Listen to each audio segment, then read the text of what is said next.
Good morning, everyone. Trevor Thompson, TNT Pressure Cleaning.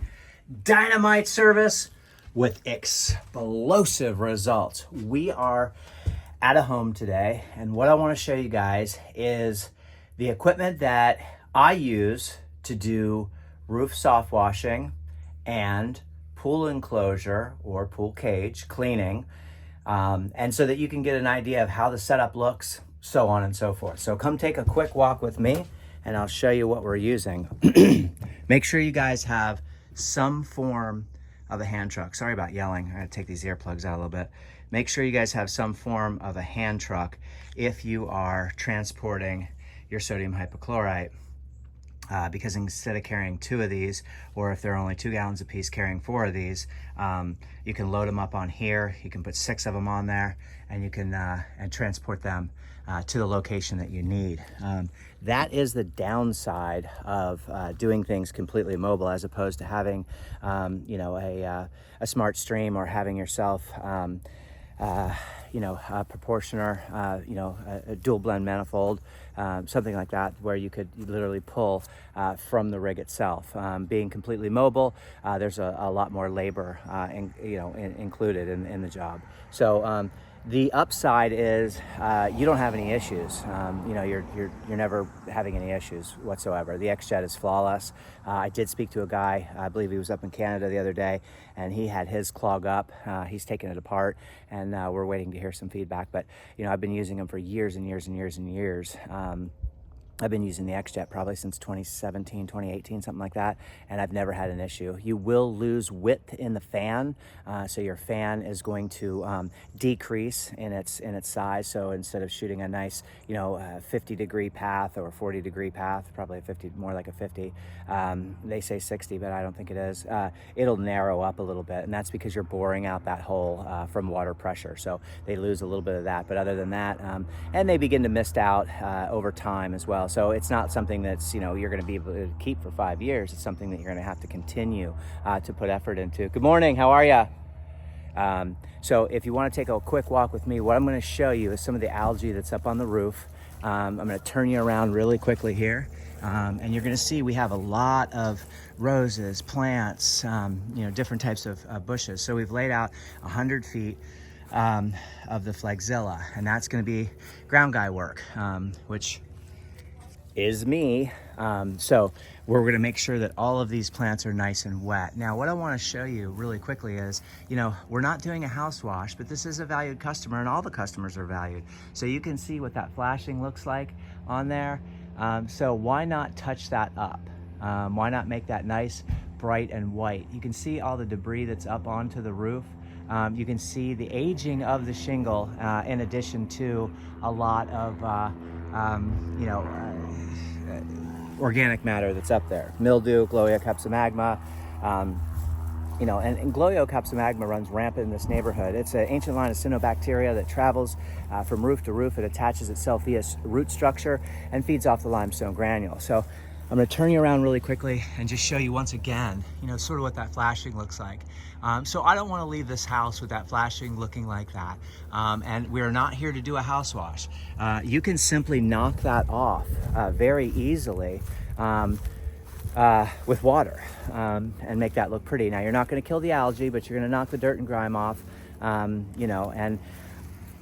I'm going to do 2 things. Number 1, I'm going to water my plants, get all my vegetation soaking wet, and then I'm going to knock off the extreme dirt and debris. And then you guys can see we've got no gutter line, okay? And so when you have no gutter line, you're going to have some dripping over the edge. Now that's going to help us to clean up that flashing a little bit. So I'll take you up on the roof in just a second, but what I want to show you is off of the flagzilla, I run a Dixon sprayer, okay? And that allows me, these are really, really good hand sprayers,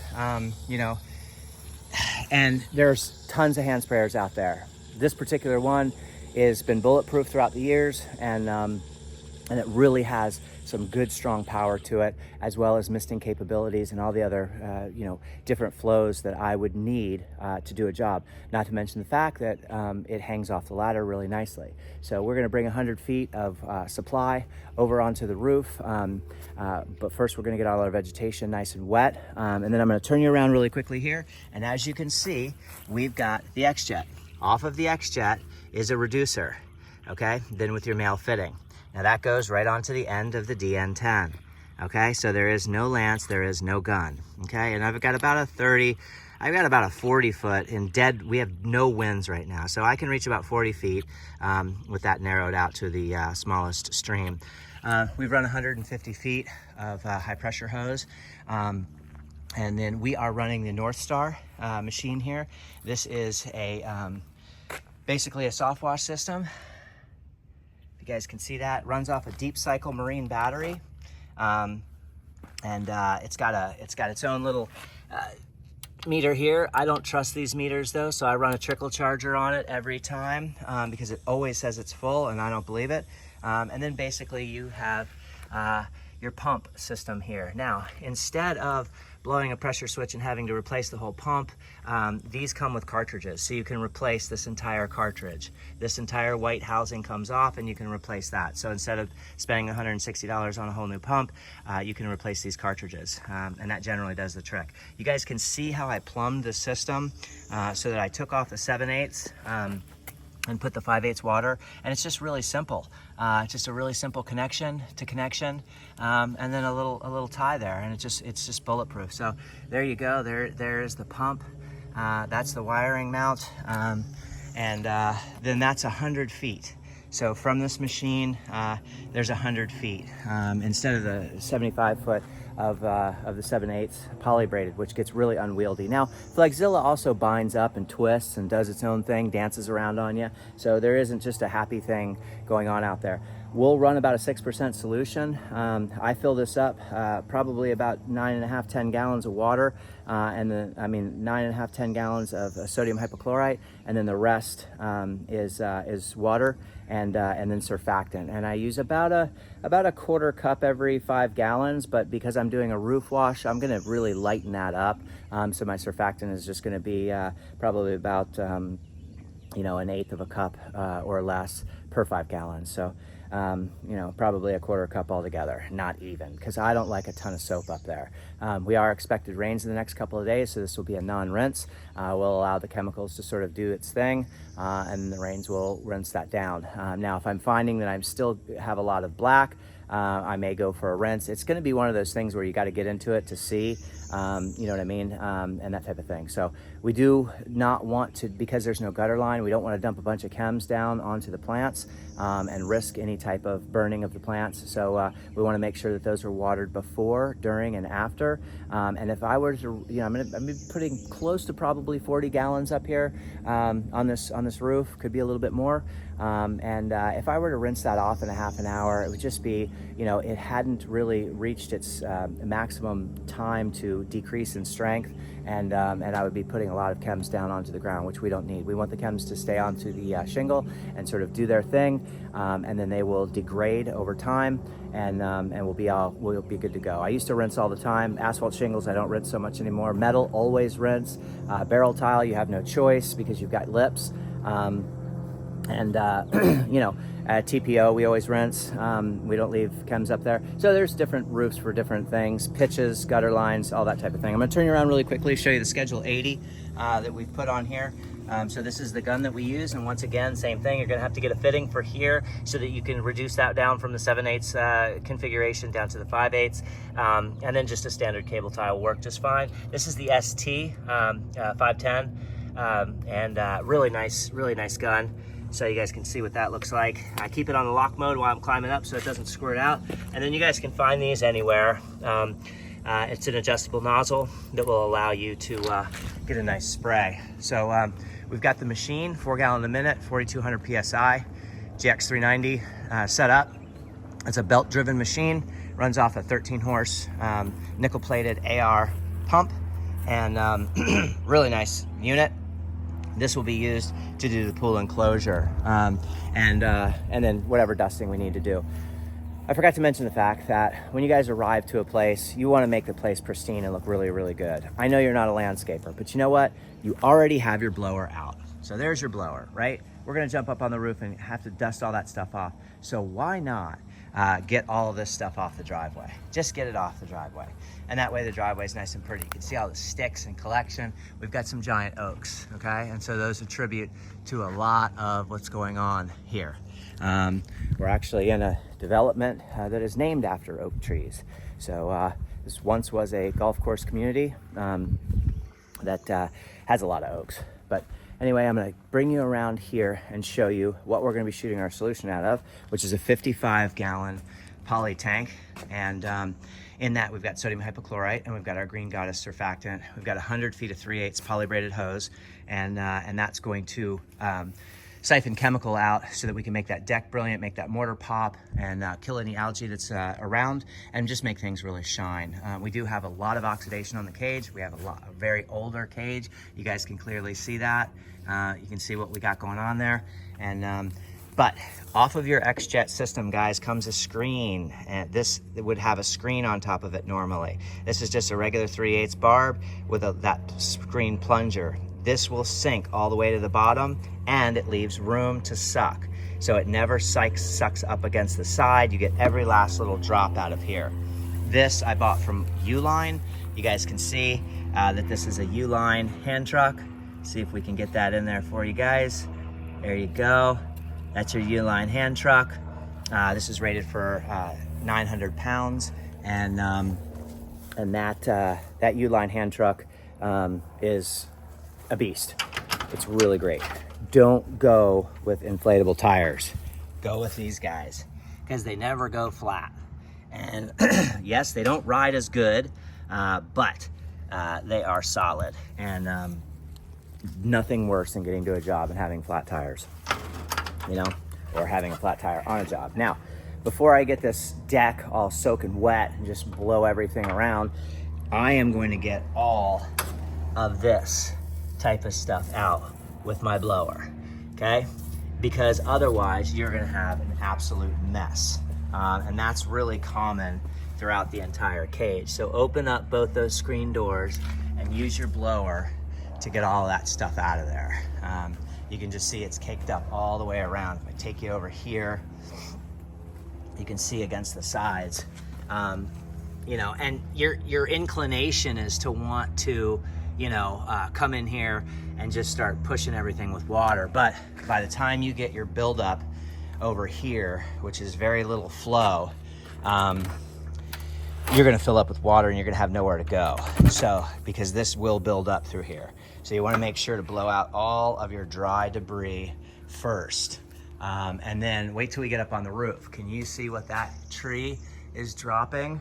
So we've got a lot of work ahead of us. And you know, you can just see, you know, into your corners and stuff like that.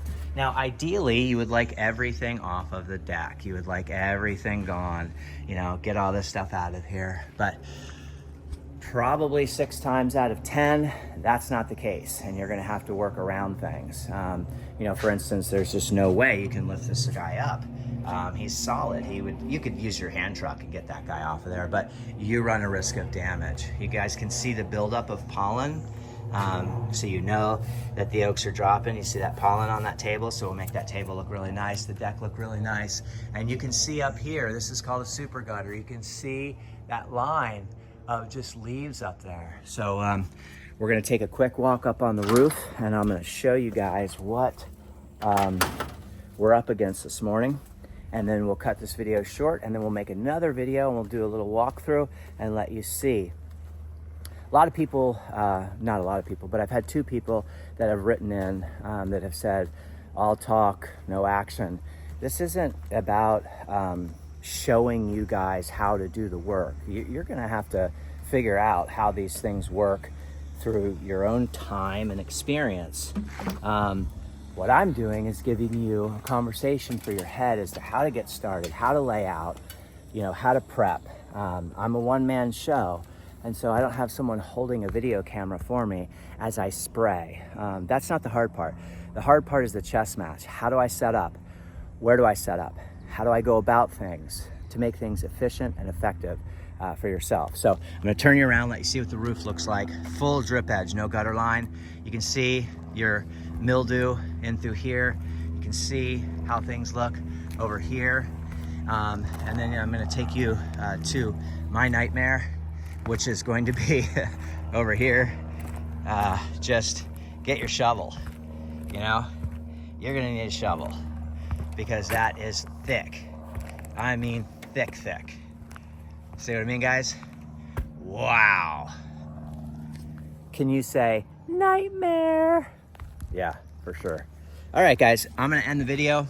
I'm gonna take some before pictures and some after pictures, and hope everyone's having a great day, and keep cleaning out there. If you have any questions, feel free to ask.